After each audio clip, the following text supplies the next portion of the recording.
Mesdames, Messieurs, bonjour et bienvenue dans cette revue de presse. Après le certificat d'études primaires CEP, les candidats à l'examen du brevet d'études du premier cycle BEPC composent dès ce lundi. Les précisions à suivre dans cette revue de presse. Décès du Premier ministre ivoirien et les messages de condoléances de quelques autorités béninoises. Les mesures sociales pour atténuer les effets du coronavirus sont effectives et les journaux en parlent.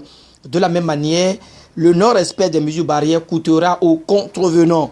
Joseph Djogbenou, Chalma Nyakouti et Armand Gansé sont au cœur de l'actualité béninoise. Mesdames, Messieurs, voilà les grandes lignes. Mais avant leur développement, allons à la découverte du quotidien Le Challenge, qui est le journal à l'honneur ce jour sur GS et Communication. Pour le journal de Basile Chibozo, tout démarre par le message de condoléances du président Patrice Talon, qui compatit aux douleurs que vit la Côte d'Ivoire suite au décès de son premier ministre Amadou Gon Coulibaly. N'étant pas prêt à nous fausser comme bailli, le Challenge révèle que le gouvernement Talon joint l'acte à la parole en ce qui concerne les mesures sociales pour atténuer les effets de la Covid-19. Ah, on croit le canard. Les subventions sont transférées aux bénéficiaires. D'une information à une autre, toujours à la une du journal à l'honneur. Et l'on apprend qu'il y a eu audience à la mairie de Zé et le maire Amadé Moussa échange avec des partenaires au développement. À la suite de ce bon pas posé par le maire Amadé, le Challenge commémore la date du 7 juillet 2019 et confie que le Padem Bénin célèbre son premier anniversaire. Le journal de Basile Chibozo fait savoir, pour finir, que le code de l'information et du numérique seront débattus les 10 et 11 juillet avec une série d'activités au menu, rallonge le leader du jour. Parmi les journaux béninois parus ce vendredi 10 juillet 2020, il n'y a pas que le Challenge qui est porteur du message de condoléances à l'endroit du peuple ivoirien. Quotidien Le Meilleur, La Primeur et bien d'autres canards livrent les messages de Patrice Talon et de Louis Vlavonou qui compatissent à la douleur du peuple ivoirien. La Tribune ajoute que le professeur Frédéric Joël Aïvo salue la mémoire de Amadou Gon Coulibaly vu comme serviteur, tout en saluant la mémoire de l'illustre disparu. Joël Aïvo a exprimé son regret, écrit la Tribune. À sa suite, c'est la nation qui nous apprend que les transferts monétaires relatifs aux mesures sociales du gouvernement liées au Covid-19 sont effectifs. Oui, le gouvernement passe à l'acte, certifie le potentiel pour Dynamiser Info, le démarrage des versements aux artisans dans le cadre de la Covid-19 est un bon premier pas pour le gouvernement qui atteste son attachement au social. Chose promise, chose due. C'est pourquoi le matinal signale que le gouvernement honore ses promesses et Tony Fodé pour une gestion rationnelle propage le Béninois libéré. Le Soleil Bénin Info conclut que Véronique Tony Fodé clarifie et situe l'opinion sur le transfert Mobile Money aux victimes du Covid-19. Restons avec le journal de Hervé Aladé qui nous apprend que pour cause de coronavirus au Bénin, le 60e anniversaire de l'indépendance sera absolument sobre. Mieux, le soleil levant donne l'avertissement du ministre Saka Lafia par rapport au coronavirus.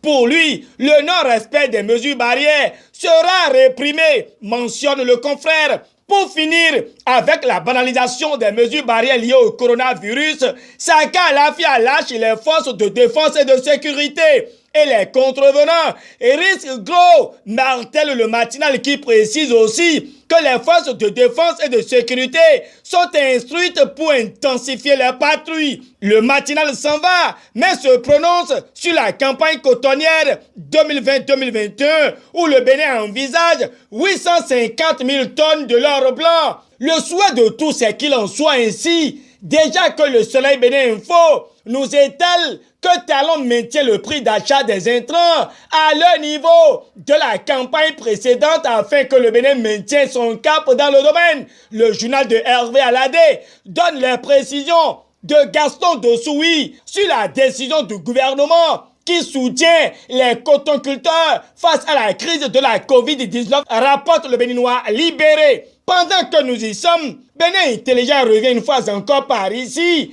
et va dans le domaine éducatif où 149 398 candidats compose dès ce lundi pour le brevet d'études du premier cycle BEPC session de juillet 2020, réparti dans 233 centres. Bénin Intelligent précise que le lancement se fera au CG1 Paubert. Nous sommes dans le plateau. L'actualité à la une de Bénin Intelligent, c'est aussi la révélation faite sur l'incompatibilité entre la profession d'avocat et enseignement. Ici, le Cana fait savoir que la Cour de justice de l'UOMOA s'oppose à Djogbenou, président de la Cour constitutionnelle. Et oui, la Cour de l'UOMOA recadre Joseph Djogbenou, certifie Matin Libre. L'Audace Info poursuit et n'y voit que la gifle de l'UOMOA à Djogbenou, une correction infligée à la haute juridiction du Bénin sur la profession d'avocat dans l'espace sous-régional, étale le journal de Romuald Alingo avec assurance que les juges de la Cour de justice de l'UOMOA, statuant publiquement, ordonnent au Bénin de s'y conformer avec diligence. Le pêle-mêle de cette revue de presse sur son coup avec la primeur qui attire l'attention de tous sur une supposée recherche du DG de Sojema à la brigade économique et financière pour scandale financier. Une machination de plus contre Armand Gansé confie le Cana avant de souffler que les auteurs du commanditaire de la manœuvre seront bientôt à la barre pour répondre de leurs actes. Montage de toutes pièces d'un mensonge pour ternir l'image du DG Sojema via les réseaux sociaux. Encore un pétard mouillé contre Armand Gansé, révèle le Soleil Bénin Info. L'autre révélation, révélée par le révélateur, est relative à l'affaire tentative d'assassinat de Hungbadji. Un mensonge grossier selon Nazaire Hunokpe est mentionné par le révélateur séminaire de formation sur PSI à Porto Novo. Le maire Charlemagne Koti apprête les jeunes à l'employabilité, rapporte la primeur. Terminons cette revue de presse avec Dynamisme Info qui touche le quinquennat de la rupture. À en croire le journal de Parfait Bocor, les infrastructures, l'énergie et l'eau sont des secteurs qui ont déjà pas mal impacté les Béninois. Mais le Cana a réussi à ressortir ce qui manque à Patrice Talon pour être porté en triomphe. Mais le Cana a réussi à ressortir ce qui manque à Patrice Talon pour être porté en triomphe, même si candidat Azanaï invite le peuple béninois à ne pas capituler d'après la dépêche. Et oui, c'est déjà la fin de cette revue de presse. Bonne journée et très bon début de week-end à tous et à chacun. Au revoir et à lundi.